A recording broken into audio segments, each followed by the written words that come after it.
Sa San Felipe, sa paanan ng kabundukang tinutubuan ng matatandang punong yakal at malalapad na dahon ng gabi, nakatira ang isang magsasakang kilala sa ngalan na Tomas Tom Magtulis sa edad na 32. Halata sa kanyang payat na pangangatawan at sunog araw na balat ang taon-taong pakikipagbuno sa hirap ng buhay. Ang kanyang mga palad ay magaspang na waring nililok ng araro. Ang kanyang likod ay laging baluktot matapos alagaan ng 2 ektaryang palayan na hindi naman kanya kundi inuupahan lamang sa mayamang may-ari ng lupa, si Don Fabian Alcantara. Araw-araw gising si Tommy bago sumikat ang araw. Humahakbang siya sa malamig na putik, sinusubok ng tadhana ang kanyang buhay. Malakas na ulan, tagtuyot, pesteng insekto, at minsan pagnanakaw ng ilan sa kapitbahay na walang magawa sa gutom. Sa kabila nito, hindi nawawala sa kanya ang pag-asa. Subalit may isa siyang kahinaan, sabong. Hindi siya sugapa. Hindi siya tulad ng iba na handang isugal ang buong kabuhayan. Para sa kanya, ang sabong ay hindi bisyo, kundi pangarap. Iniisip ni Tommy na kung sakaling makapagpauwi siya ng malaki-laking panalo, makakabili siya ng sarili niyang lupa, baka makapagpatayo ng maliit na bahay, at hindi na matulog sa marupok na bahay kubo na kahit mahina ang ulan ay tumutulo pa rin sa bubong. Kaya tuwing linggo, kahit pagod, pumupunta siya sa sabungan sa kabilang baryo. Bitbit niya ang kanyang tanging alagang manok panabong isang payat. Medyo mahina, ngunit mapagmahal niyang inaalagaan. Pinangalanan niya itong puti, kahit medyo may bahid itong pula at itim. Kung tutuusin, marami ang nagtatawanan sa kanya tuwing isinasabak niya si Puti sa ensayo. Tommy, baka gusto mo nang gawin ng tinolay ang manok mo. Mas malakas pa dyan ang sisiw ko eh. Aba, si Tommy talaga, hindi nauubusan ng pag-asa. Pero hindi alintana ni Tommy ang tukso ng iba. Para sa kanya, ang sabong ay hindi lamang lakas at talas, kundi puso. At si Puti, bagamat hindi pinakamagandang lahi, ay may kakaibang tapang. Isang hapong madilim ang ulap, mukhang may darating na bagyo, naglakad si Tommy pauwi mula sa palayan. Basang-basa ang laylayan ng kanyang pantalon at ang kanyang sombrerong buri ay tinatangay ng hangin.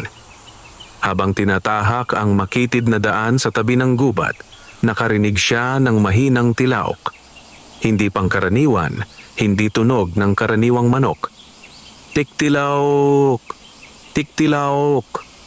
Ngunit may halong kakaibang alingaw-ngaw, waring may kaakibat na mahinang alingaw-ngaw ng hangin. Napahinto siya. Sa gitna ng paglubog ng araw, may siluetong gumagalaw sa gilid ng kakahuyan. Parang hugis manok, ngunit mas malaki kaysa normal. Hindi siya makagalaw. Parang humigpit pagkakahawak ng hangin sa kanyang dibdib. May tao ba riyan? Sigaw niya, pilit pinapakalma ang sarili. Walang sumagot. Tanging ang garalgal na tilaok lang ang umuulit-ulit. Lumapit si Tommy, bagamat kinakabahan. Isa itong ugali niyang hindi niya mapigilan, ang pagiging mausisa, lalo na kung tungkol sa manok at sabong. Sa paanan ng isang malapad na puno ng duhat, nakita niyang may nakataling maliit na sako at gumagalaw ito. Napalunok siya. Hayop ba ito? May nag-iwan ba rito? Niluwagan niya ang pagkakatali at sa pag-angat niya ng sako, napaatras siya. Isang manok na kulay ginto ang nakasilip, kumikislap ang balahibo kahit papadilim ang paligid. Hindi lang iyon, may kakaibang marka ang mga mata nito. Itim ang gilid, ngunit kulay berde ang gitna, parang mata ng diwata. At nang tumingin ito kay Tommy, parang nakangiti. Aba! Napabulong siya. Anong klaseng manok ka? Pero hindi pa siya nakakilos nang may biglang boses na nagmumula sa likuran niya.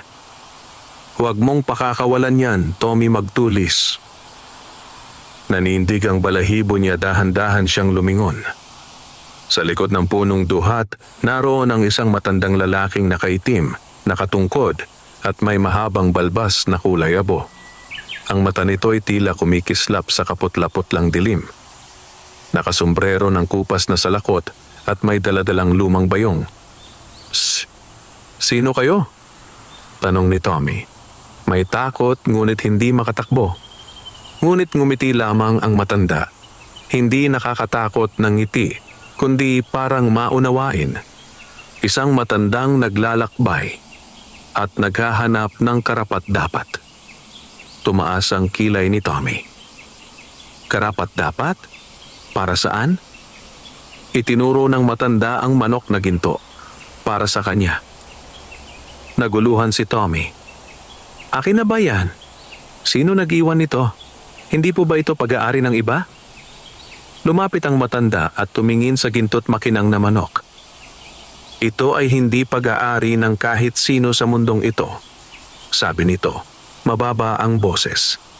"Isa itong engkantong manok panabong at ikaw ang napili nito." Napanganga si Tommy. Engkanto? Manok? Ako ang pinili. Bakit naman ako?" Tumawa ang matanda ng mahina, ngunit may haplos ng hiwaga. "Dahil mabuti ang puso mo, hindi ka sakim. At higit sa lahat." Tinitigan nito si Tommy mula ulo hanggang paa.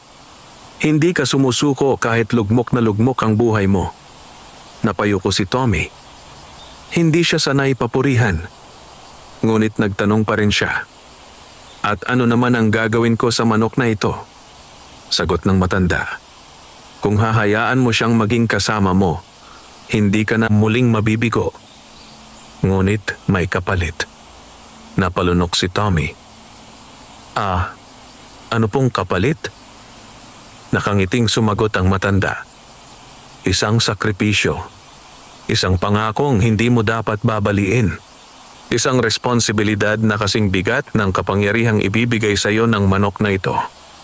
Biglang lumiwanag ang mata ng manok panabong, umalingaw-ngaw ang tilaok nito.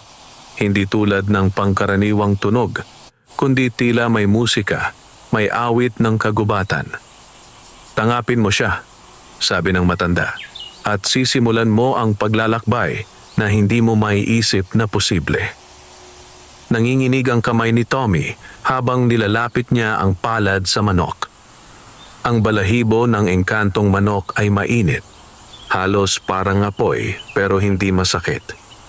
At sa pagdampi ng palad niya, parang may enerhiyang dumaloy mula sa manok papunta sa kanyang katawan. Parang dumagundong ang lupa, gumaan ang hangin, at may dumaan na anino sa paligid, mabilis, malalim, at mahiwaga. Nanlaki ang mata ni Tommy. "Ano yon?" Ngumiti ang matanda. "Iyon ang hudyat, na ikaw ang bagong magiging amo ng engkantong manok panabong." At sa isang iglap naglahong parang usok ang matanda. Tumayo si Tommy. Hawak ang manok na ginto. Nanginginig ang tuhod at tanging hangin lamang ang naiwan bilang saksi. At sa unang pagkakataon sa kanyang buhay, naramdaman niyang magbabago ang kapalaran niya sa paraan na hindi niya akalaing posible. Magdamag na hindi nakatulog si Tommy. Nakahiga siya sa banig, ngunit paulit-ulit na bumabalik sa alaala niya ang matandang biglang nagpakita, ang mahiwagang babala nito, at higit sa lahat, ang engkanto niyang manok na kulay ginto na ngayon ay nakatali sa tabi ng kanyang papag. Sa bawat pagdilat niya ng mata, naroon si Ginto, pangalan na agad niyang ibinigay dito, nakaupo, nakapikit, ngunit parabang nakikiramdam. Kahit madilim, kumikislap pa rin ang balahibo nito na parabang sinag ng araw na nakulong sa katawan ng manok. Kung minsan ay iniisip niya, baka nanaginip lang ako. Pero hindi, nandoon ang manok. Totoo. Humihinga. Malakas. Misteryoso. At dahil hindi niya maintindihan kung bakit siya ang napili, hindi niya maiwasang magtanong sa sarili. Paano ko naman pangangalagaan ng isang engkantong manok kung halos wala na nga akong makain? Anong sakripisyo ang sinasabi ng matanda? Ano ang mangyayari kapag sinali ko ito sa sabong? Hindi niya alam. Wala siyang kasagutan. Tanging iisang bagay lang ang malinaw. May malaking pagbabagong paparating. Pagsikat ng araw, tumayo agad si Tommy. Nag-init ng tubig, naglaga ng konting kamote at inihanda ang dapat almusal nila. Ginayakan niya ang manok, hindi dahil kailangan, kundi dahil sanay na siyang alagaan ng mga panabong, kahit na pangkaraniwan lamang. Pero ngayong may engkantong manok na siya, parang mas ingat siya, mas mahinahon, mas marespeto, ginto. Bulong niya habang pinupunasan ng balahibo nito gamit ang malinis na piraso ng tela. Ano ka ba talaga? Nagmulat ang mata ng manok. At sa pagkakatitig nito, parang may nagsalita sa utak niya.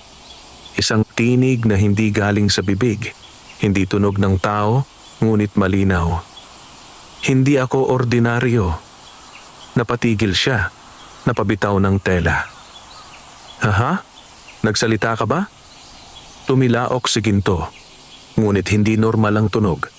Para bang may himig, may malamlam na tinig sa likod ng tilaok na siya lamang ang nakakarinig. Muli, mula sa loob ng kanyang isipan, hindi ako magsasalita ng lantaran. Ganito lamang ang paraan. Ikaw lang ang makakarinig. Napalunok si Tommy. Parang nanlamig ang batok. Dick, Diyos ko. Kaya mo palang kausapin ang utak ko? At higit pa riyan. Sagot ng tinig ni Ginto. Hindi ako basta manok. Isa akong alagad ng kagubatan. Tagapangalaga ng balanse. Napili kita dahil may dala kang layunin. At iiangat kita kung kaya mong akuin ang kapalit. Nagigting ang dibdib ni Tommy, pinigilan niyang mapaupo. Anong kapalit? Ano bang hinihingi ninyo? Sandali itong natahimik, ngunit sumagot din. Hindi ngayon darating ang tamang oras. Sa ngayon, ang mahalaga. Umigpit ang boses nito. Ihahanda kita sa nalalapit na sabak mo. Dahil ipaparanas ko sa iyo ang hindi kayang gawin ng karaniwang manok. Nanlaki ang mata ni Tommy. Sabak? Anong sabak? Sa sabong? Ngayon? Humuni si Ginto na tila tumatawa. Hindi ngayon, ngunit malapit na. At kailangan mong maging handa. Habang nag-aayos si Tommy ng palay sa likod bahay, dumating ang ingay ng mga kabayo. Napaangat siya ng ulo. 3 kabalyero ang pumasok sa kanilang bakuran. Naroroon ang tanod, may kargang sibat. Ang isa naman may hawak na supot ng gamot para sa hayop. At sa gitna nila, sakay ng mamahaling kabayo, si Don Fabian Alcantara, ang pinakamayamang lalaki sa buong baryo. Magtulis, sigaw ng Don. Narito ka ba? Agad tumakbo si Tommy papalapit, nag-aayos ng damit, nagtatago ng kaba. Opo, Don Fabian. Anong maipaglilingkod ko po? Matigas ang tingin ng matanda. Bakit hindi ka sumipot kahapon sa pulong ng mga magsasaka? May sasabihin sana ako tungkol sa taunang paligsahan sa sabong. Gusto kong mas marami ang sumali. Nagkamot si Tommy ng ulo. Pasensya na po. May inasikaso lang ako sa palayan. Ngumisi si Don Fabian. Kung ganon, baka gusto mong sumali sa malaking derby na idaraos ko sa fiesta. Malaki ang premyo at may panalo ka kapag mataas ang tapang ng manok mo. Sumilip si Ginto mula sa likod. At dahil hindi makapagpigil si Tommy, bigla niyong sinabi, Haaba, may bago po akong manok ngayon. Napatingin si Don Fabian. Manok? Yung payat na puti mo? Huwag mong ipahamak sarili mo. Hindi po, iba po. Pinulot niya si Ginto. Ipinakita sa Don. At pagkakita ng Don sa manok, parang natigilan ito. Lumalim ang paghinga. Naging matalim ang tingin. Manok na ginto. Bulong niya. Saan mo nakuha ito? Kinabahan si Tommy. May nagbigay po. Hindi ako naniniwala. Walang nagpupunta rito kundi mga magsasakang tulad mo. At wala namang may ganitong klaseng lahi. Pinilipit ng Don ang labi. Mag-ingat ka. Ang mga manok na ganyan. madalas galing sa mga hindi magagandang bagay. Umusok ang loob ni Tommy, ngunit hindi nagpahalata. Opo, Don. Salamat po sa paalala. Nagpaalam ang Don at umalis. Ngunit bago ito tuluyang makalayo, nagsalita ito ng malakas. Mag-ingat ka, Magtulis. Kapag sinali mo sa paligsahan ang manok na yan at tinalo ang mga alaga ko, hindi ako magiging masaya. At tumakbo ang kabayo nito palayo. Kinagabihan, hindi matahimik si Tommy. Hindi dahil sa takot kay Don Fabian, bagkus dahil sa sinabi ng engkantong manok. Nabanggit mong may darating na sabak. Bulong niya, anong ibig mong sabihin? May paparating na panganib. Sagot ni Ginto sa isip niya. May nagbabalak na gamitin ang sabong para sa mas madilim na layunin. Hindi mo pa alam, pero nasangkot ka na. Nasangkot? Paano? Bukas ng gabi, dagdag ni Ginto. May kailangan tayong puntahan. Sa gubat, sa lugar kung saan mo ako natagpuan. Kinilabutan si Tommy. Bakit? May magpapakita sa atin.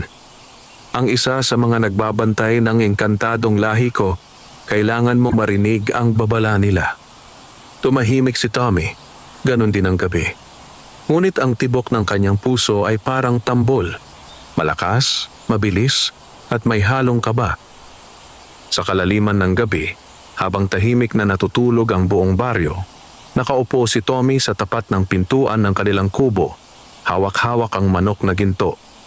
At noon, sa gitna ng katahimikan, may unti-unting sumingit na tinig mula sa malayo, tila alulong, tila ungol, tila halakhak.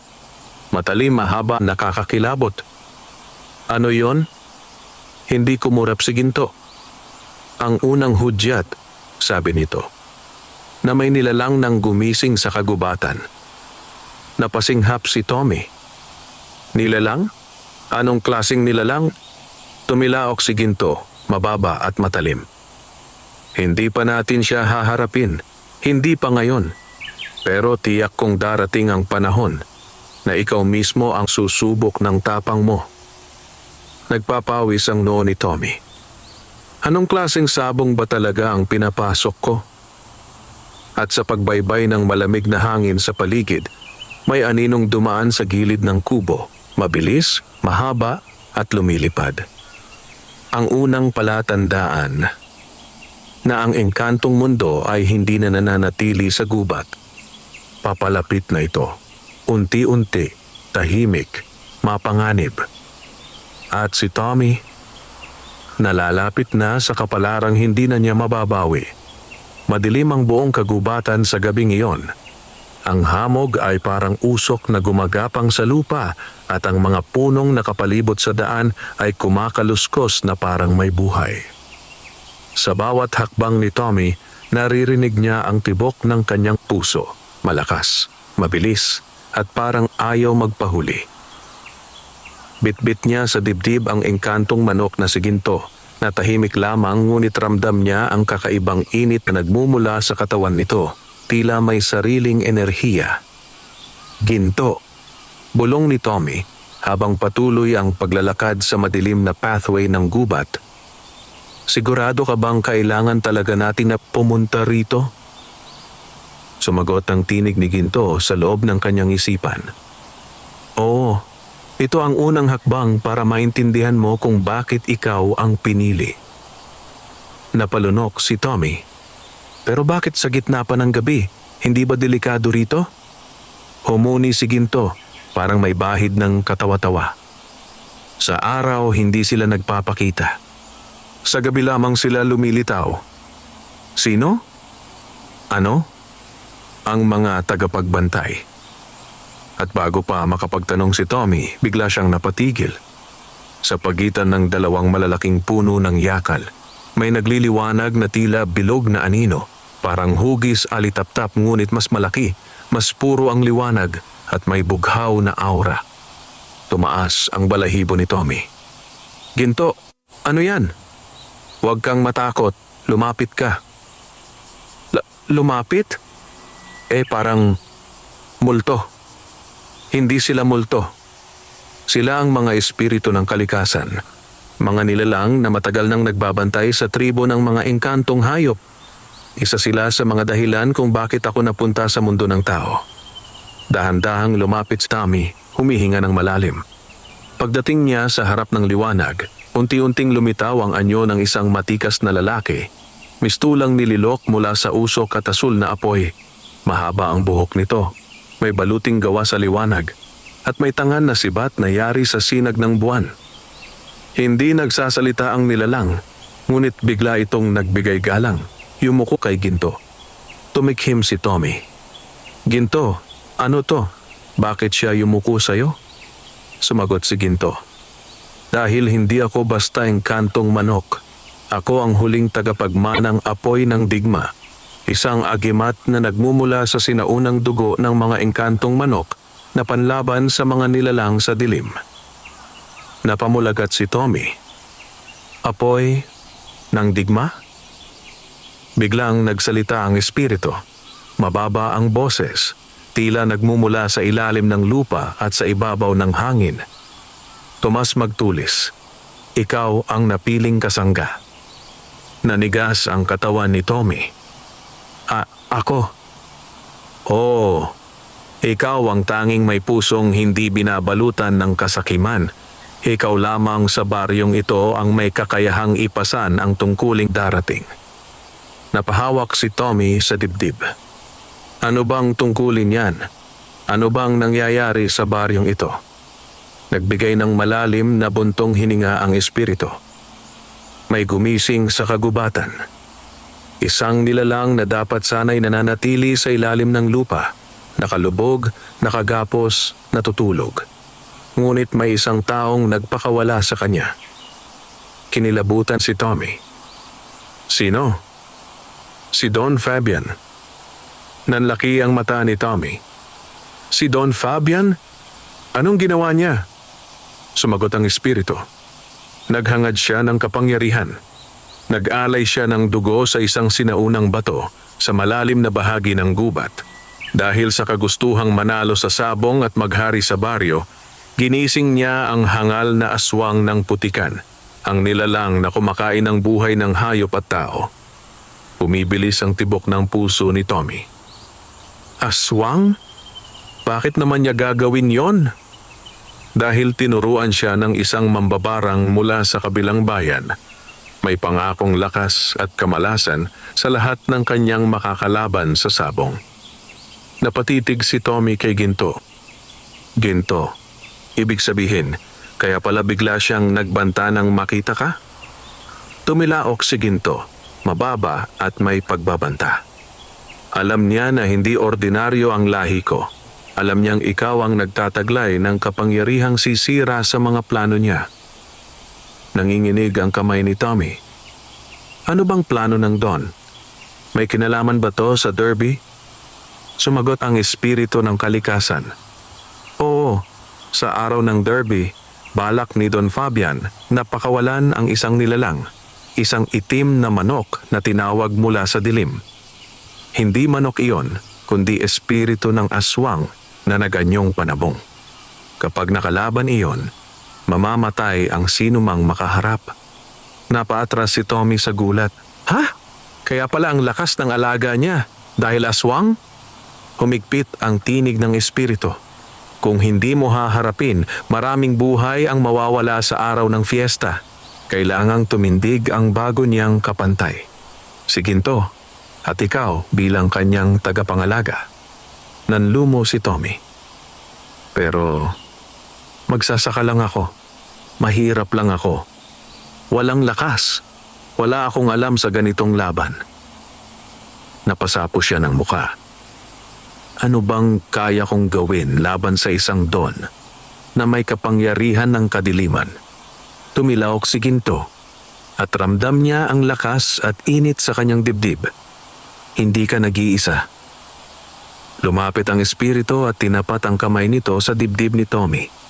Biglang uminit ang puso niya. Aray, ano to? Ito ang unang basbas. Binibigyan ka namin ng lakas ng puso, ang tapang na hindi nagigiba ng takot dahil ang darating na laban ay hindi lamang sabong, kundi digmaan ng dalawang mundo. At sa sandaling iyon, may liwanag na pumasok sa katawan ni Tommy. Mainit, tumatagos, naglalagablab. Nang matapos, naglakad pabalik ang espiritu sa liwanag. Maghanda ka, Tomas, magtulis. Sa susunod na gabi, magsisimula na ang pagsasanay. At nawala ang liwanag sa isang iglap. Naiwan si Tommy, hingal, pawis, nanginginig, habang nakatitig kay Ginto. At nang tuluyang humupa ang hangin ng kagubatan, isang tanong ang namutawi sa kanyang bibig. Kaya ko ba to? O sisirain ako ng kapangyarihang to? Ngunit bago pa siya makapag-isip ng matagal, sumagot si Ginto. Hindi ikaw ang pinili dahil malakas ka, kundi dahil hindi ka sumusuko kahit mahina ka. At doon nagsimula ang tunay na paglalakbay ni Tommy, ang paglalakbay na magbabaligtad ng takbo ng kanyang buhay at ng buong baryo. Mabigat ang hangin pagbalik ni Tommy mula sa gubat. Hindi niya alam kung pagod lang ba ang nararamdaman niya o dahil sa kakaibang liwanag na pumasok sa kanyang katawan nang hawakan siya ng espiritu. Pero pag uwi niya sa kubo, ramdam niya na hindi na siya ang dating siya. Hindi iyon lakas sa kalamnan. Hindi rin ito kapangyarihang parang sa mga engkantado. Isa itong mainit na enerhiya na naglalagi sa dibdib niya. Isang tapang na hindi niya alam na mayroon pala siya. At higit sa lahat, naroon si Ginto, nakaupo sa nakabitin na duyan malapad na kawayan. Para sa mga panabong tahimik ito, ngunit alam niyang gising na gising ang isip ng engkantong manok. Ginto, bulong ni Tommy. Ano bang mangyayari bukas? Ano bang klaseng pagsasanay ang sinasabi nila? Marahan pumasok sa isip niya ang boses ni Ginto. Hindi ka mag-aalala.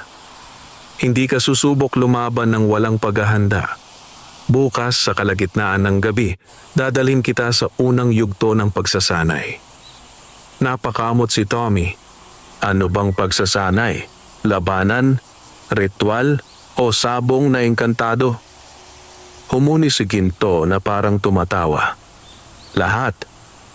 Kinabukasan, buong araw na nagtrabaho si Tommy sa palayan, pero iba na ang pakiramdam niya. Parang magaan ang katawan niya kahit pagod. Nagtataka ang mga kapwa magsasaka.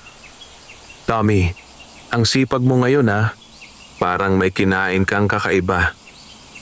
Hindi ka ba napagod kahapon? Ang dilim-dilim nung gabing yon ha? Uy, baka naman may agimat ka na dyan. Natawa lang si Tommy, pero hindi niya maikubli ang kaba sa dibdib. May dala siyang lihim na hindi niya maaaring sabihin kahit kanino. Pag-uwi niya, maaga siyang nagluto ng hapunan. Tinolang manok, hindi. Siputi, kundi isang pangkaraniwang manok na pangkain. Kumain siya ng sapat, sinigurong may lakas siya para sa gabing susunod. Lumubog ang araw, at unti-unting lumamig ang hangin. Nang sumapit ang hating gabi, nagtanong siya kay Ginto. Simula na ba? Tumilaok si Ginto, malalim, parang tumatawag sa hangin. Simula na. Biglang may narinig si Tommy na kaluskos mula sa labas. Maaring hayop. Maaaring hindi. Tinahak nilang muli ang daan papunta sa matandang puno ng duhat kung saan unang lumitaw ang tagapagbantay. Pero ngayon, iba ang pakiramdam ni Tommy. Parang sinusundan siya ng hangin. Parang pinapakinggan siya ng mga puno. Sa paglapit niya sa lugar, biglang sumiklab ang bilog na liwanag sa lupa. Mas maliwanag, mas bughaw, mas nakatatakot kaysa nung una. Ginto, bulong niya. Para mas malakas ngayon yung espiritu. Sumagot si Ginto. Dahil hindi na iisang espiritu ang darating, 4 sila ngayon. 4? Halos mabingi siya sa tibok ng sariling puso. At mula sa liwanag, unti-unting lumaban ang 4 na nilalang. Ang unang espiritu ay may hawak na sibat ng buwan. Ang pangalawa ay babaeng mistulay ulap, nakalutang at mahaba ang buhok. Ang pangatlo'y matandang parang nililok mula sa lupa't ugat. At ang pang-apat ay isang pagkalaking manok na gawa sa ginintuang liwanag. Bigla itong tumilaok at yumanig ang lupa. Napatigil si Tommy. Diyos ko, engkantong manok rin siya. Nagsalita ang espiritu ng lupa, malalim ang boses. Tomas, magtulis. Handa ka na ba sa unang pagsubok? Hindi ko alam, amin ni Tommy. Pero susubukan ko. Tumango ang espiritong ulap. Kung gayon, magsisimula tayo sa kalakasan ng puso. Sumingit si Tommy. Kalakasan ng puso? Ano yon? Sumagot ang malaking engkantong manok. Hindi sapat ang tapang sa sabong. Kailangan mo ring hadlangan ang takot sa sarili. Biglang lumabo ang paligid. Umikot ang hangin sa bilis. Nang nagbalik liwanag, nasa gitna na siya ng isang ilusyon. At ang nakita niya ay ang pinakamalaki, pinakamabangis na manok panabong na nakita niya sa buong buhay niya. Itim ang balahibo. Pula ang mata. May sungay na parang sa demonyo. At ang tuka nito ay kasing haba ng daliri at punong-puno ng dugo. Ano to? Sumigaw ang espiritong lalaki. Ito ang bumangong takot sa puso. Hindi ka nito masasaktan sa tunay na mundo. Maliban na lang kung matatalo ka sa sarili mong takot. At umatake ang halimaw. Napasigaw si Tommy at napaatras, halos madapa. Halos tumakbo na siya, pero narinig niya si Ginto sa utak. Tommy, huwag kang tatakbo. Takot mo lang yan. Hindi ka sasaktan nito kung kaya mong harapin. Pero nanginginig ang tuhod niya. Nililingon niya ang mabalasik na manok. Lumalaki ang bunganga nito. Lumilipad. Parang asong gubat na may pakpak. Tumakbo si Tommy, pero humarang ang espiritu ng ulap. Kung tatakbuhan mo ang takot mo, hindi ka magiging handa sa darating na laban. Napakuyom ng kamao si Tommy. Pero ang laki niya, para siyang halimaw. Hindi ko to kaya. Kaya mo, sabi ng boses ni Ginto. May basbas ka na. Hindi ka niya kaya kung hindi ka magpapatalo. Huminga ng malalim si Tommy. Isinara ang mga mata at humarap sa halimaw. Lumalaban na ako. Pagdilat niya, tumatakbo na papunta sa kanya ang itim na halimaw. Sumigaw si Tommy, hindi sa takot, kundi sa tapang na hindi niya inaasahang magagawa. Lumapit ka kung gusto mo. Dumapo ang halimaw, malapit na siyang sunggaban pero bigla itong naglaho sa hangin parang usok. Naiwan si Tommy, hingal, nakaluhod, nanginginig. At unti-unting bumalik ang tunay na anyo ng gubat. Lumapit ang apat na espiritu. Nakangiti ang malaking manok. Nalagpasan mo ang unang pagsubok, Tomas, magtulis. Hindi ka na alipin ng sarili mong takot. Nakangiti rin si Ginto. Simula ngayon, hindi ka basta magsasaka. Isa ka ng tagapagbantay. Hindi alam ni Tommy kung matutuwa ba siya o matatakot. Pero alam niya ang isang bagay. Ito ay simula pa lang. At dahan-dahang nagsalita ang espiritu ng buwan. Sa susunod na gabi, ang pagsubok ng lakas ng loob. Napalunok si Tommy. Kung ito pa lang ang simula, ano pa kaya ang susunod? Madaling araw pa lamang ay gising na si Teryo. Wala siyang nakuhang mahimbing na tulog matapos ang nangyari sa kanilang bahay kagabi. Ang pagdating ng mahiwagang engkanto na nagpakilalang sila Kansilab, ang tagapag-alaga sa angkan ng mga manok na may dugong engkanto. Ang mismong gabing iyon ay nagbago sa takbo ng kanyang pananaw sa sabong. At higit pa rito, sa mismong kapalaran ni Kaluknay, ang munting manok na labuyo na inakala niyang ordinaryo lamang. Nakaluhod si Teryo sa harap ng kulungan, hawak-hawak ang lampang de gasera. Tahimik niyang pinagmasdan si Kaluknay na mahimbing na natutulog, ngunit may kakaibang ningning sa balahibo nito. Isang animoy bahagyang nagliliyab kapag tinamaan ng liwanag. Hindi iyon pangkaraniwan. Hindi rin iyon gawa ng ilaw lamang. Totoo ang sinabi ng engkanto, may dugo ng sinaunang mandirigma ang manok na ito. Habang pinagmamasdan ni Teryo ang alaga, hindi niya maiwasang makaramdam ng kaba. Kung totoo ang lahat, handa ba talaga ako? Bulong niya sa sarili. Kasabay noon ay narinig niya ang mahinang yabag mula sa may gilid ng kamalig. Teryo, mahinang tawag ng isang pamilyar na tinig. Paglingon niya ay tumambad si Lakan Silab, nakasuot ng kumikislap na kasuotan, na wari hinabi mula sa sinag ng araw at may aura ng lakas na hindi pandirigma lamang, kundi marangal, mapagmatyag at makapangyarihan. Hindi na siya nagtataka kung bakit tila hindi nagiiwan ng bakas ng yapak ang nilalang na ito. Handa ka na ba? Magsasaka? Tanong ng engkanto. Huminga ng malalim si Teryo. Kung ito ang tadhana ko, ngumiti si Lakan Silab, ang ngiti ng isang guro na nasiyahan sa tibay ng loob ng kanyang alagad. Tama, sapagkat magmula ngayon, ang kapalaran mo at ng manok ay iisa. Dinala ni Lakan Silab si Teryo at Kaluknay sa likurang bahagi ng kabundukan, doon sa isang tagong bahagi ng kagubatan kung saan sumisingaw ang manipis na usok mula sa mga lumang bato.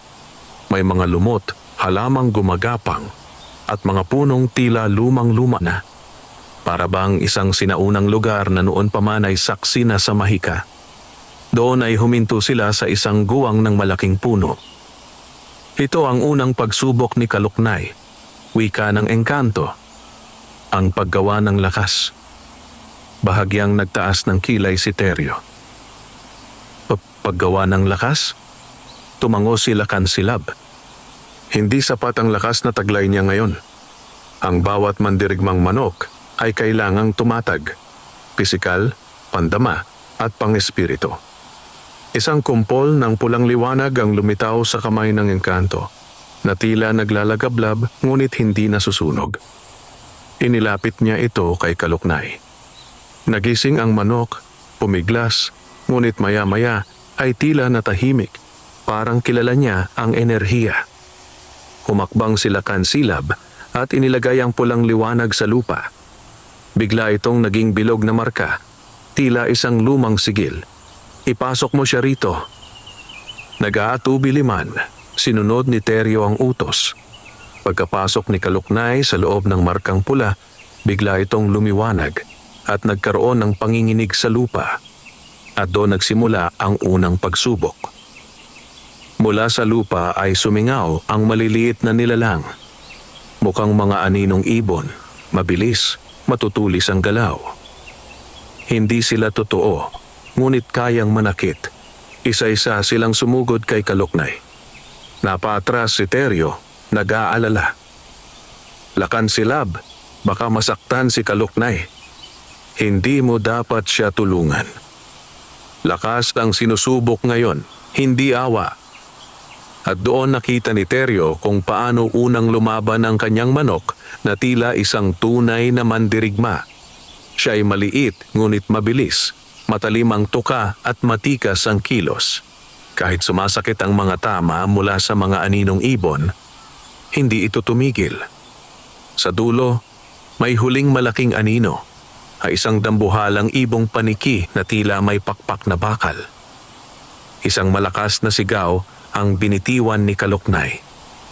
At sa lakas ng kanyang pagluwag, napalipad ang dambuhalang anino at tuluyang naglaho. Pagkapawi ng mga ilusyong nilalang, humina ang liwanag ng bilog. Huminga ng malalim ang engkanto. Natapos niya ang unang hakbang at nagtagumpay siya. Lumapit si Teryo sa manok, niyakap ito ng marahan. Magaling, Kaluknay, magaling. Ngumiti ang manok, para bang nauunawaan siya. Mula sa unang lugar, ay naglakad sila papunta sa isang bangin. Malamig ang hangin doon, tila may mga matang nakatingin sa kanila sa dilim. May mga puno na baluktot ang katawan, at may mga dahong parang palaso. Sa gitna ng bangin ay may makitid na tulay na yari sa lumang kahoy. Ito, sabi ni Lakan Silab, ang pagsubok ng tibay ng loob. Muling napalunok si Teryo. Ako ba ang susubok? Umiling ang engkanto. Ang mandirigma ay hindi nag-iisa. Kapag mahina ang loob mo, mahihina rin ang pakpak ng iyong manok. Tumango si Teryo at humakbang sa tulay. Sa bawat hakbang niya ay tila sumisipol ang hangin at sa bawat pagpitik nito ay may mga anyong lumilitaw. Mga anino ng kanyang kabiguan, pagkapahiya at kahirapan. Narinig niya ang mga dating pangungutya sa kanya. Mahina ka, Teryo. Wala kang mararating.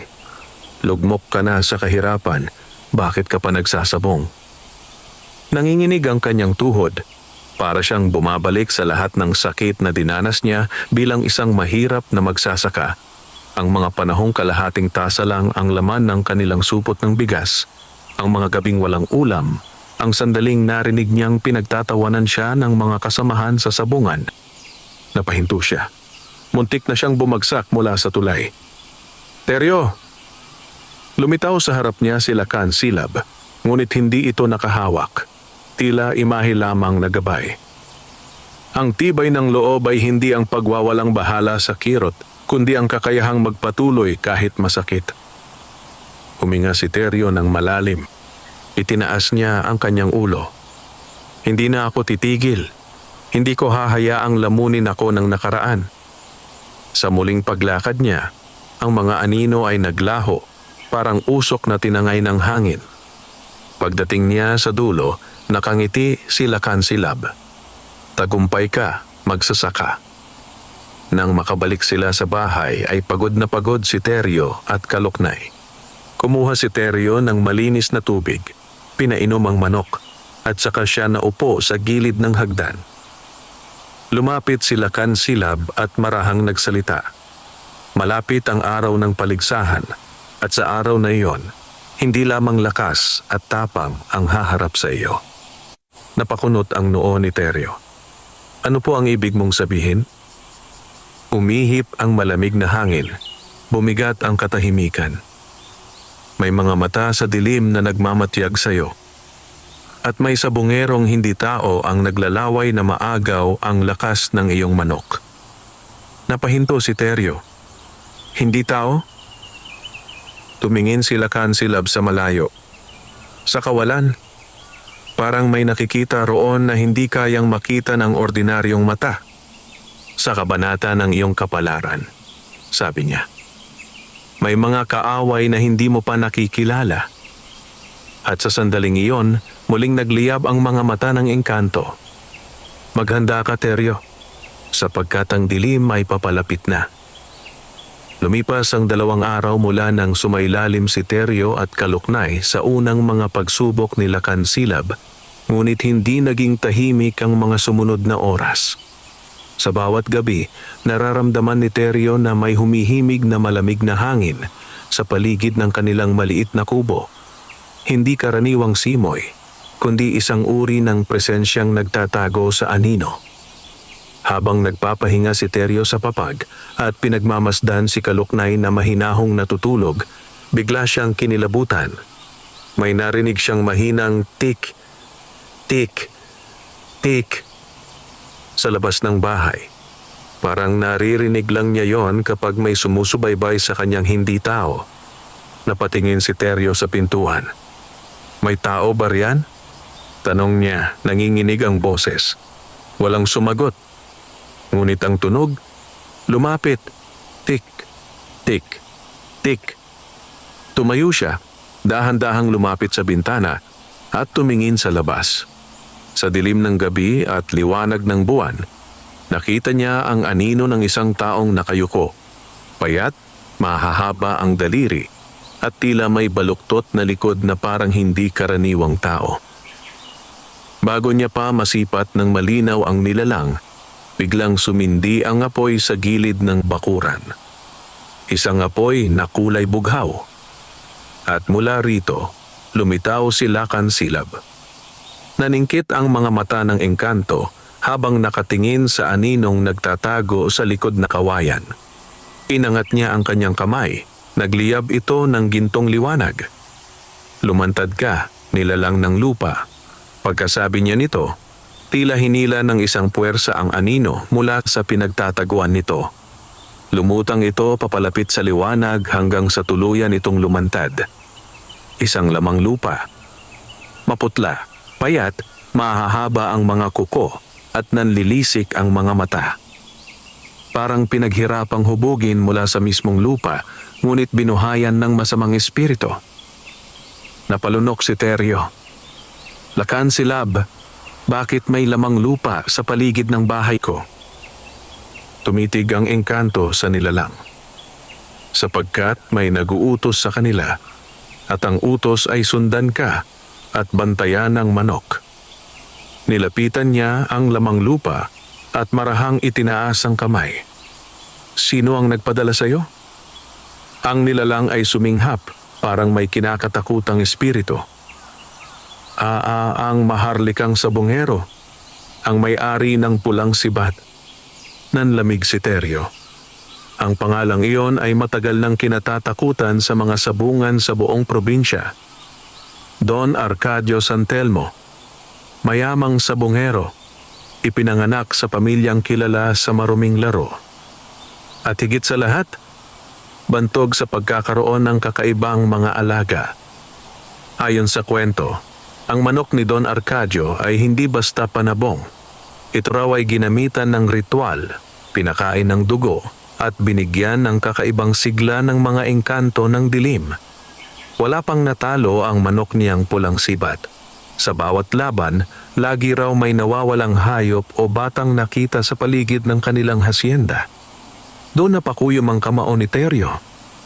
Bakit siya interesado kay Kaloknay? Hindi naman niya alam na may dugong engkanto ang manok ko. Tumango sila kansilab. Ngunit naramdaman niya ang pagbangon ng lakas. Ang mga tulad niya, kaaway ng liwanag. At kapag may bagong mandirigmang manok na isisilang, nararamdaman nila ito mula sa malayo. Nabagsak ang balikat ni Teryo. Kung ganon, hindi lang sa sabungan ng laban namin. Ngumiti ng payapa si Lakan Silab. Ang totoong mandirigma ay hinaharap ang panganib kahit hindi pa sumisikat ang araw. Umakto si Lakan Silab na parang hukom. Lamang lupa, wika niya sa nilalang. Pag hindi ka nagsalita ng buo, pasasabugin kita sa mismong lupa kung saan ka isinilang. Nanginig ang nilalang. Hindi ako ang tanging pinadala. Marami pa kami. Ilan? Tanong ni Teryo, kinakabahan. 12. Napasigaw si Teryo. 12? Tumango ang engkanto. 12 lamang lupa ang naglalakad sa gabi, sumusunod sa mga yapak mo. Ngunit huwag kang matakot. Itinaas niya ang kanyang baston at naglabas ng gintong apoy. Sapagkat maghihigpit na ako ng bantay. Ipinukol niya ang apoy sa lamang lupa. Ngunit hindi iyon masakit. Sa halip, naging liwanag iyon na bumalot sa katawan ng nilalang. Parang naghilom ang kasamaan nito. Pagkatapos ay nagsalita ang engkanto. Hayaang bumalik sa ilalim ng lupa ang espiritong ito. Hindi siya dapat maging kaaway sa hangin. At sa isang pitik ng kanyang daliri, biglang gumuho ang lupa at nilamukos ang lamang lupa. Hindi bilang parusa, kundi bilang pagbalik sa tunay nitong pinagmulang anyo. Nilingon ni Lakan Silab si Teryo. Ito pa lamang ang simula. Sa bawat hakbang mo nitong linggo bago ang sabong, may susubok na sirain ka. Napahinga ng malalim si Teryo. Bakit ako? Ngumiti ang engkanto. Sapagkat ikaw ang napiling maging tagapagdala ng hantad na liwanag, ika'y hindi basta magsasaka, Teryo.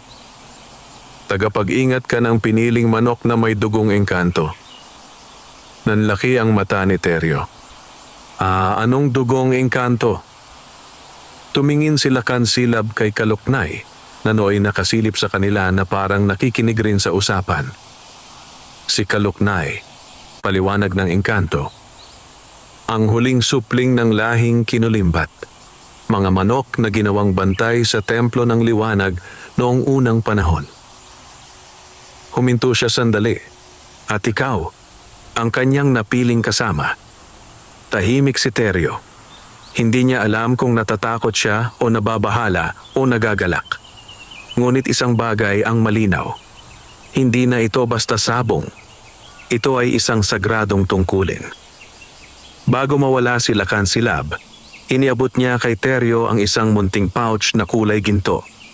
Sa loob nito ay ang buto ng titibay. Pakainin mo ito kay Kaluknay bukas ng madaling araw. Ngunit tandaan, nagbago ang tono ng engkanto, naging mabigat, parang babala mula sa langit.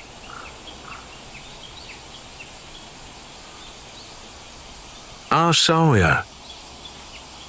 Kapag hindi handa ang puso ng nag-aalaga, maaaring maging sumpa ang biyayang ito. Lumunok si Teryo. Susundin ko ang lahat ng dapat sundin. Ngumiti ang engkanto at unti-unting naglaho sa liwanag, parang sinag ng araw na unti-unting sumasanib sa hangin. Nang bumalik si Teryo sa loob ng bahay, pinulot niya si Kaluknay at inilagay sa kanyang bisig. Ang manok ay tumingin sa kanya, tila nagtatanong. Huwag kang mag-alala, Kaluknay. Bulong ni Teryo. Kahit anong mangyari, hindi kita susukuan. Sa kauna-unahang beses, tila ngumiti ang manok. At sabay silang natulog sa gabi. Hindi nila alam na sa susunod na kabanata, darating ang unang pag-atake ng 12 nilalang. Nang sumapit ang sumunod na gabi, napansin ni Teryo ang kakaibang katahimikan sa kanilang paligid. Wala ni kaluskos ng palaka, wala ring huni ng kuliglig. Ang hangin ay tila kumakalas sa pagitan ng mga puno, parang may ikinukubling lihim. Kahit ang kalangitan, karaniwang may ningning ng mga bituin, ngayon ay tila binabalot ng makapal na ulap. Sa loob ng kubo, hawak-hawak ni Teryo si Kaluknay na tila nakikiramdam din ng hindi magandang pangitain. Nakabuka ang pakpak ng manok, hindi dahil sa pagod, kundi dahil sa tensyon. Para bang may paparating. Huminga ng malalim si Teryo. Kaluknay, handa ka ba? Ngunit bago pa sumagot ang kapangyarihang nakapaloob sa manok, biglang may bumulong sa labas ng bahay. Hindi boses ng tao. Hindi rin huni ng hayop. Isang tunog na parang dumadaloy mula sa ilalim ng lupa. Han, Dan, liwanag. Ninenerbyo si Teryo. Nilingon niya ang paligid ng silid. Wala si Lacansilab ni anino ng engkanto ay hindi niya masilip. Tila iniwan siyang mag-isa upang harapin ang unang tunay na pagsubok. Tik, tik, tik, tik, tik, tik. Mula sa labas ay nagkaroon ng mga yapak. Maliliit ngunit mabibilis. Hindi iisa, hindi dalawa. Marami. Napakapit si Teryo sa pinto, dahan-dahang sumisilip. At doon niya nakita ang nakakatindig balahibong tanawin. Sa ilalim ng malamlam na buwan, nakita ni Teryo ang 12 lamang lupa. Iba't ibang anyo, iba't ibang galaw, ngunit iisang kasamaan ang dumadaloy sa kanilang mga katawan. May isa na parang tao ngunit walang muka. May isa namang payat na ang mga butoy lumalabas sa balat. May isang gumagapang na parang ahas ngunit may mga braso, at ang iba ay puro anino lamang na walang malinaw na hugis. Ngunit ang pinakamalupit sa lahat, ang nasa harapan mismo. Isang nilalang na mataas ang katawan, gahigante, may mahahabang bisig na biglang humahaba pa tuwing gagalaw. Ang mga mata nito ay kulay ruho, parang lumulutang sa loob ng bungo. Tumigil ang mga nilalang nang makita ang kubo ni Teryo. Parang sabay-sabay silang ngumisi. Ang maaanok ng liwanag. Huni ng pinakamatangkad. Kumulo ang dugo ni Teryo. Hindi siya pwedeng matakot. Hindi siya pwedeng umatras. Hinawakan niya si Kaluknay ng mas mahigpit. Kaluknay, kailangan nating lumaban. At sa hindi niya inaasahan, nagliyab ang mga mata ng manok. Kulay gintong tila apoy ng araw. Biglang sumugod ang 3 lamang lupa. Mabilis na parang hangin. Tumalon si Teryo palayo, hawak-hawak si Kaluknay. Isang matalim na sigaw ang pinakawalan ng manok at sa isang iglap, lumiwanag ang kanilang paligid. Tinamaan ng gintong liwanag ang unang 2 lamang lupa na agad natunaw na parang usok. Ngunit ang ikatlo, isang payat na nilalang na may mahabang kuko, ay nakaiwas at lumundag sa ibabaw ng bubong. Narinig ni Teryo ang pag-apak nito habang gumagapang sa bubungan. Hinugot niya ang itak na luma ngunit matibay. Kahit simpleng pangsaka lamang ito, dapat ay magsilbi rin itong sandata ngayon. Pumagsak mula sa bubong ang lamang lupa, nakasampa sa balikat ni Teryo. Napahiyaw si Teryo, ngunit bago pa man kumagat ang nilalang, tumalon si Kaluknay. Tinuka ang mata nito at nagliyab ang tuka niyang parang espadang maliwanag. Naguramentado ang nilalang bago gumuho sa lupa, naging abo. Humihingal si Teryo. Kaluknay, ang lakas mo. Ngunit hindi pa sila tapos. Humakbang ang natitirang 9 na nilalang. Mas mabibilis. Mas mababangis. Hindi inaasahan ni Teryo ang sunod na pangyayari. May lumabas na makapal na ulap mula sa kagubatan. Itim. Mabigat. Parang usok ng apoy ng impyerno. At sa loob nito ay lumitaw ang isang aninong may pulang sibat sa kamay. Isang lalaki, ngunit hindi tao. Ang dibdib nito ay kulay abo. Ang balat ay tila bato. At ang mga matay pula. May suot itong kasuotang sabongero, ngunit sira-sira at borgado ng kakaibang simbolo. At sa kanyang balikat, isang manok. Hindi ordinaryo. Hindi biyasa. Isang manok na itim, may pakpak na parang may apoy na kulay lila at may tuka na kasing talas ng buhay na sandata. Humakbang ang anino palapit. Natakot si Teryo at napaatras. Iyan ang manok ng liwanag, mabangis na bulong ng nilalang. Hindi niya kailangang magpakilala. Ramdam ni Teryo kung sino siya. Ito ang espiritong tagapanginoon ng pulang sibat. Isa sa mga alagad ng sabongerong si Don Arcadio. At ang misyon niya, kunin si Kaluknay, patayin ang magsasaka. Bago makagalaw ang lalaki, biglang sumabog ang bughaw na liwanag sa mismong harap ng kubo. Lumitaw si Lakansilab, tila apoy na naglalakad, tangan ng baston niyang may ginto sa dulo. Hanggang dito na lamang kayo, wika ng engkanto. Umaling-aw-ngaw ang tinig niya sa buong paligid. Ang mga lamang lupa ay agad na napaatras. Ngunit ang nilalang na may manok na itim ay hindi natakot. Ngumisi ito. Lakansilab, tagapagbantay ng liwanag. Matagal na tayong hindi nagkikita. Tumitig ang engkanto. Marami na akong nilalang ng dilim na pinuksa. At kung isa ka sa kanila, maaari kitang wakasan ngayon. Tumawa ang lalaki. Isang tawang hindi pang tao, parang halakhak ng demonyong nilakipan ng tunog ng mga batong gumuguho. Hindi mo ako kayang talunin sa mundong ito. Engkanto. Tumuro ang nilalang kay Kaluknay. Ang manok na itim sa balikat niya ay nagsimulang umusal ng malamlam na huni, parang pagiyak, ngunit may bahid ng dugo.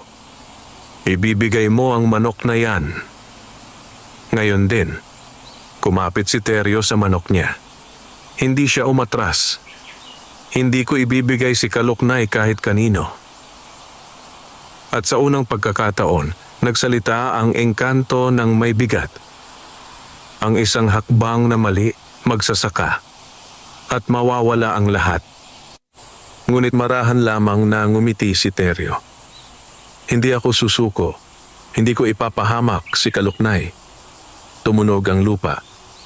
Lumawak ang ngiti ng kaaway. Hayan, naririnig ko ang tapang. Ngunit ang tapang na walang lakas, kamatayan ang kapalit. Itinaas niya ang kamay at naglabas ng itim na apoy. Sa sandaling iyon, sumugod ang natitirang siyam na lamang lupa. Itim ang mata. Sabik sa dugo. Ngunit si Lakan Silab ay hindi umatras.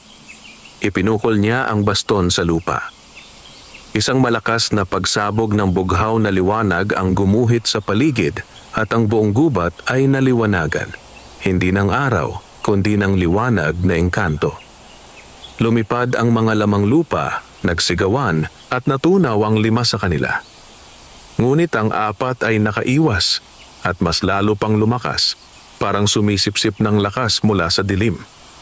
At ang nilalang na may manok na itim, hindi pa man naglalabas ng lakas, ay tila mas malakas pa kaysa sa 10 engkanto. Tumitig ito kay Teryo. Ikaw ang pipiliin kong unang tatapusin. At sabay nitong iniluwa ang sibat na may apoy. Si Teryo, hawak-hawak si Kaluknay, ay tumakbo, hindi palayo, kundi papalapit sa engkanto. Lakan Silab, anong gagawin ko? Sumigaw ang engkanto. Huwag kang bibitaw. Huwag kang susuko. At higit sa lahat, hayaan mong magising ang tunay na lakas ni Kaluknay. At sa mismong sandaling iyon, nagliyab ang buong katawan ng manok. Kumislap ang mga pakpak niya. At ang anyo niya ay nagsimulang magbago. Hindi pa kumpleto. Hindi pa lubos. Ngunit nagsisimula nang lumitaw ang tunay na dugo ng mandirigmang engkanto. Ang gabi ay mas madilim kaysa dati. Wala ni isang bituin ang makikitang kumikislap sa kalangitan. Ang hangin ay malamig at ang kagubatan ay tahimik. Tila humihinga lamang sa bawat galaw ng 12 nilalang na patuloy na nakapaligid sa kubo ni Teryo.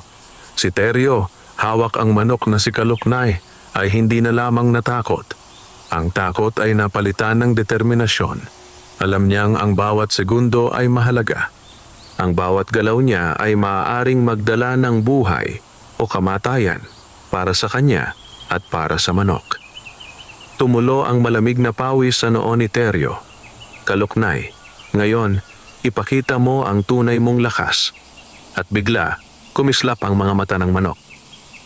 Hindi na lamang gintong liwanag ang lumalabas. Ang katawan ni Kaluknay ay naglabas ng apoy na parang nag-aalab mula sa loob. Ang balahibo nito ay kumikislap parang gintong bakal at ang mga pakpak nito habang kumikilos ay naglilipad na parang ulap ng apoy. Tumayo ang mga nilalang sa paligid, nanginginig sa lakas ng liwanag. Ang matandang manok ay hindi na maliit na alaga lamang. Ito ay naging mandirigmang engkanto, handang harapin ang kasamaan. Ito na ang simula, sigaw ni Teryo. Hindi lamang siya nagsalita sa sarili, parang narinig ng buong kagubatan. Biglang sumugod ang 3 lamang lupa, ngunit sa halip na umatras si Teryo, inilapit niya si Kaluknay. Lumundag ang manok at tinuka ang una. Isang kislap ng liwanag ang sumabog sa paligid at ang nilalang ay natumba, nagiging abo sa ere. Sumugod ang ikalawa. Mabilis na umatras si Kaluknay, nagpakawala ng apoy mula sa tuka at pakpak. Ang ikalawa ay hindi nakaiwas. Natumba rin, unti-unting nawala sa dilim. Ngunit ang ikatlo, isang payat mabalahibong nilalang, ay mabilis at tila alam ang bawat galaw. Lumundag ito sa itaas ng bakod at sumugod kay Teryo. Teryo! Sigaw ng engkanto sa isip niya. Huwag kang bibitaw! Tumayo si Teryo at humarap sa nilalang. Hindi siya pinalo ng takot, bagkus ay inilapit ang manok sa nilalang. Kaluknay, ipakita mo. Lumundag ang manok, tuka at mga kuko'y kumikislap ng liwanag. Hinawakan nito ang ulo ng lamang lupa at isang malakas na sigaw ang binitiwan ng kaluknay. Nagliyab ang paligid ng apoy at natumba rin ang nilalang. Ngunit biglang sumulpot sa gitna ang itim na manok ng nilalang. Ang pulang sibat, alaga ng espiritu ng kasamaan. Malaki, may pakpak na parang sumisiklab sa lilang apoy at ang tuka ay punong-puno ng matinding karimlan. Tumigil si Teryo at napatingin sa engkanto. Lakan silab, ano ba ito? Tumango ang engkanto. Ito ang tunay na hamon. Ang itim na manok ay hindi basta nilalang. Ito ay pinakain ng kadiliman at kasakiman ng Don Arcadio. Kung natalo si Kaluknay dito, wala nang makakahadlang sa kanya sa sabungan. Napahinga si Teryo sa bigat ng salita. Ngunit hindi na siya nagdalawang isip. Kaluknay, kaya mo to. Lumaban ang dalawang manok, isang eksena ng liwanag at dilim, ng apoy at usok. Ang mga pakpak ng Kaluknay ay kumikislap ng gintong apoy, habang ang itim na manok ay nagliliyab ng lilang apoy. Nagbanggaan sa gitna ng bakuran, at ang lupa ay nanginginig sa lakas ng dalawang mandirigmang manok. Habang nagpapatuloy ang laban, naramdaman ni Teryo ang kakaibang enerhiya. Hindi lamang lakas ng manok ang pumapawi sa kasamaan. Ito rin ay ang tapang at determinasyon ng kanyang puso. Nakita niya na kapag hinawakan niya si Kaluknay at ipinapahayag ang kanyang tiwala, lumalakas ang manok. Ang mga pakpak nito ay mas maliwanag. Ang mga tuka at kuko ay mas matalim. At ang kanyang galaw ay mas mabilis kaysa sa iniisip. Teryo, bulong ng engkanto sa isip niya. Ang tunay na lakas ay hindi galing sa manok lamang, kundi sa nag-aalaga. Sa gitna ng laban, biglang tumalon si Kaluknay pataas at inihagis ang itim na manok sa gitna ng liwanag. Nagliyab ang paligid, parang may maliit na araw sa bakuran. Nag-ikot ang itim na manok, sinubukan itong pigilan ng Kaluknay, ngunit sa bawat talbog at pagsabog ng liwanag, unti-unting nanghina ang kasamaan. Tumayo si Teryo, huminga ng malalim, at isinara ang mga mata. Kaluknay, ngayon, ipakita mo ang buong lakas mo. At sa sandaling iyon, nagliwanag ng maliwanag ang buong katawan ng manok. Ang mga pakpak nito ay sumabog ng gintong apoy, naglabasan ang mga sinaunang marka ng engkanto sa balahibo nito. Lumundag ito sa itaas ng itim na manok at isang malakas na tunog ang binitiwan, parang kulog at apoy na sabay. Ang itim na manok ay humarap sa liwanag, nagtagpo ang dalawang enerhiya at biglang sumabog ang paligid. Nawala ang lahat ng natitirang lamang lupa sa bakuran at ang pulang sibat, ang itim na manok ng kaaway ay humarap sa Kaluknay, ngunit natigilan, tila hindi maabot ang lakas ng liwanag. Sa unang pagkakataon, naramdaman ni Teryo ang tagumpay, ngunit alam niya sa puso na hindi pa tapos ang laban. Ang tagumpay ay panandalian lamang. May mas malalakas na kaaway na darating bago ang araw ng sabong. Si Kaluknay, lumapag sa kanyang bisig, pagod ngunit masigla. Tumingin ito kay Teryo at parabang nagbigay ng pangakong, "Hindi ka nag-iisa. Sama-sama natin haharapin ang lahat." Sumapit ang unang liwanag ng umaga at ang kabundukan ay nababalot ng malamig na hamog. Si Teryo ay hindi nakatulog buong gabi. Pinagmamasdan si Kaluknay na nakatayo sa gitna ng bakuran, tila nag-iisa ngunit puno ng tapang. Ang mga pakpak ng manok ay kumikislap sa sinag ng umaga at bawat paggalaw nito ay tila may kasamang musika ng gintong apoy. Alam ni Teryo na ang laban ay hindi lamang sa gabing iyon, kundi sa darating na araw sa sabungan. Ang kaaway ay hindi ordinaryo. Ang pulang sibat ay may malalaking alagad at kakampi, at handa ang sabunghero, ang kanyang master, na gamitin ang lahat ng mapanlinlang at makapangyarihang paraan upang maangkin si Kaluknay. Dahan-dahan, sinimulan ni Teryo ang paghahanda sa manok. Naglinis siya ng bakuran, naglagay ng maliliit na pagkain, at tiniyak na malinis ang inunan. Ngunit higit sa lahat, inihanda niya ang puso ng kanyang alaga. Kaluknay, bukas marami kang makakaharap, ngunit huwag kang matakot. Kasama mo ako. Sama-sama nating haharapin ang lahat ng hamon, bulong niya habang hinahaplos ang balahibo ng manok. Tumango si Kaluknay, parang nakikinig at nakakaunawa. At sa unang pagkakataon, naramdaman ni Teryo ang kakaibang koneksyon sa pagitan niya at ng manok. Higit pa sa alaga at tagapag-alaga. Ito ay isang pakikipagkaisa ng kaluluwa. Hindi nagtagal, lumapit sa kubo ang 3 nilalang mula sa dilim. Mga alagad ng pulang sibat. Hindi lamang silang simpleng nilalang, kundi mga aninong may mga pakpak na parang paniki at mata na kumikislap ng pulang liwanag. Teryo, hindi pa tapos, bulong ni Lacansilab sa isip niya. Ang mga ito ay patikim lamang, ngunit magsisilbi rin silang gabay para sa iyo sa darating na laban. Tumigil si Teryo, napatingin sa mga anino. Hindi niya alam kung dapat ba silang labanan o sundin. Ngunit sa tono ng engkanto, alam niya na kailangan niyang maging mapanuri at higit sa lahat handa. Kinabukasan, nagtungo si Teryo sa sabungan, dala si Kaluknay. Maraming tao ang nanood, sabik sa labanan. Ngunit si Teryo ay tahimik, nakatuon lamang sa kanyang alaga. Alam niyang ang kaaway ay handa na rin.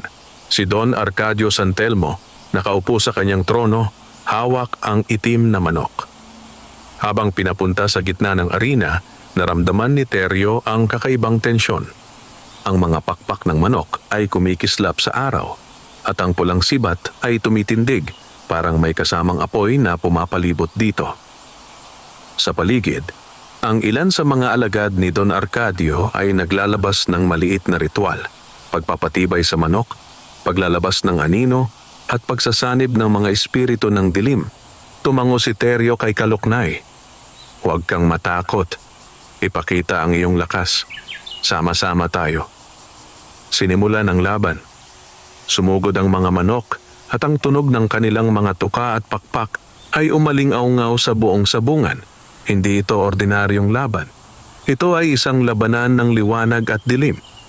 Ang pulang sibat ay mabilis, matalim, at may kakaibang aura ng kasamaan.